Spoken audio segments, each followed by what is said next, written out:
As a freelance graphic designer, I often find it hard to balance work and life.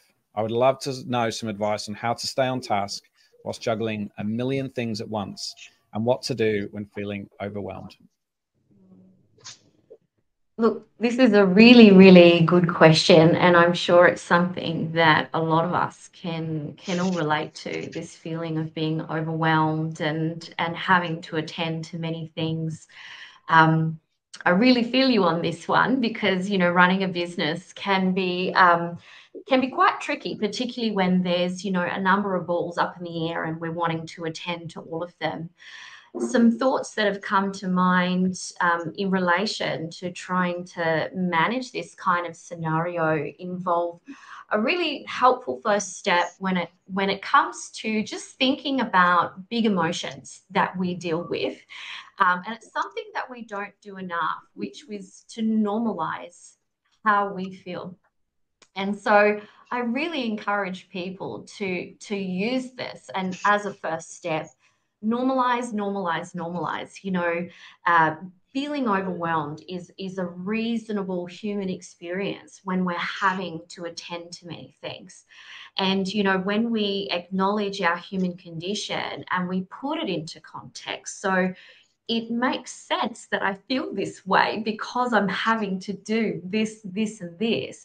This helps us to better understand what we need to do. So normalizing big emotions is a helpful first step with anything that we might be feeling, and struggling to know what to do with those feelings. Another idea that sort of came to mind is that we often have this belief that multitasking is the most effective and efficient way to do things. However, learning how to use single tasking to our advantage can really help with feelings of overwhelm.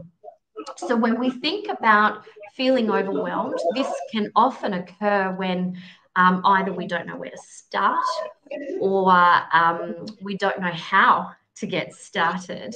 Or even if we feel that we don't have like the time or the capacity to do everything. So, when we have a look at those kinds of contributors, this can give us a little bit of a sense of where we can go next or what kinds of things that we might need in order for us to move forward. If we think a little bit like our brains are a little bit like a hard drive. So, when our hard drive reaches full capacity, it doesn't work well. So we can use compensatory mechanisms to help download from that hard drive. And so this can involve things like the use of a weekly planner or a weekly schedule. This helps to show us where we do have time and where we absolutely don't have time. So it's really helpful to think about and also visualize in front of us where we've got time slots that we can allocate tasks to.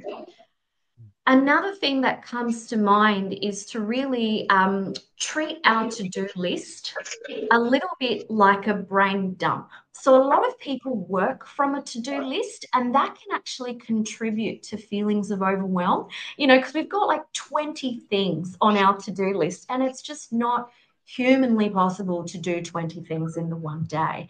But treat your to-do list like a brain dump.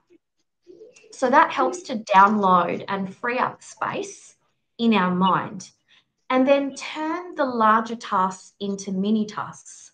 So turn them into bite-sized pieces so we know the small steps that we can take. And when we have these mini tasks, it can help to give these mini tasks a home on the weekly planner. So we don't just turn it into mini tasks and that's the end of it, but we actually give them a home. Another thing that can be really helpful with managing overwhelm, productivity, and workload is what we call the 30-minute rule. And that is, scheduling 30 minutes of dedicated time first thing in the day. So this involves not getting distracted by your text messages, your emails, but first thing in the day, you spend 30 minutes on the hardest task on your mini task list. And the reason why I say the hardest task, so not the easier task, because this is the one that we want to avoid the most. The hardest task is the one that creates the most anxiety. And when we avoid something or put a task off, it's like carrying kilos and kilos of weight with you all day. So you're going to carry that weight with you, and it's going to feel even harder to tackle. So it can be really helpful to get into the habit of ripping off that band-aid. So there is a famous book called Eat That Frog. And what that involves is it's the notion of if you eat the ugliest, slimiest frog the first thing in the day, the rest of the day doesn't taste so bad. And so, learning to do this can really train your window of tolerance so you can manage the challenge and you can tackle it and you can learn how to initiate behavior and get started. And then the rest of the day is actually going to come a lot easier. Some other thoughts that I thought were really helpful when it comes to prioritizing when you've got a lot of things on is to learn how to prioritize consciously what really matters to us. So this can also involve having healthy boundaries, so being really clear with yourself about when you're going to put your work away.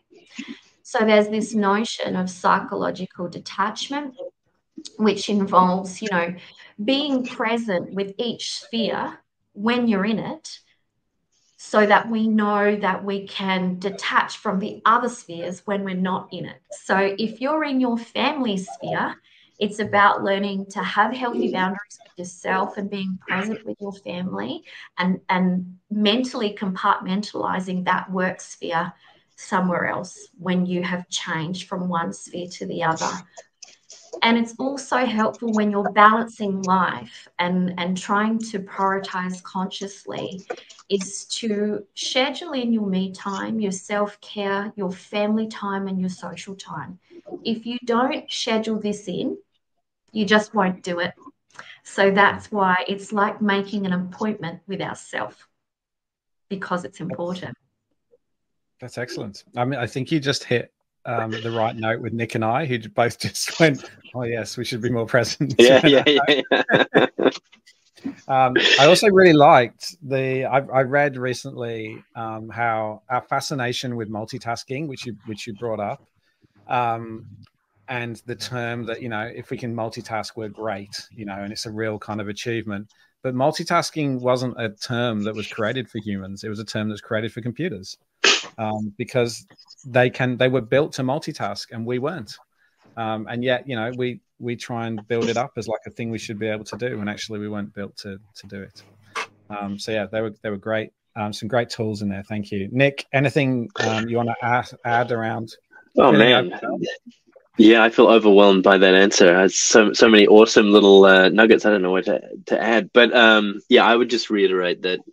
I mean, this actually doesn't sound super work-life balance healthy, but on my Sunday afternoon, I will look at the next week and what I want to achieve as my big items, and I will put them in my calendar as unbookable time, so that no one, because if I don't put those things into my calendar, people will just book over them with little tasks. So I think that planning and ensuring that you have those high priority tasks in there that are just as important as billable time is super important. Yeah, I think the only thing I'd add on in terms of just the compartmentalization, particularly when we're working from home, I find that a physical shift can really help me. I find that either I have a space where I'm at work, or I need to make a change of just walking around the block or going for a bike ride. Just some kind of physical activity helps me then change my brain across to, okay, I'm home now, I'm with the kids, I'm with the family, and I'm going to get off Slack and not touch it for the next 3 hours or however long it is.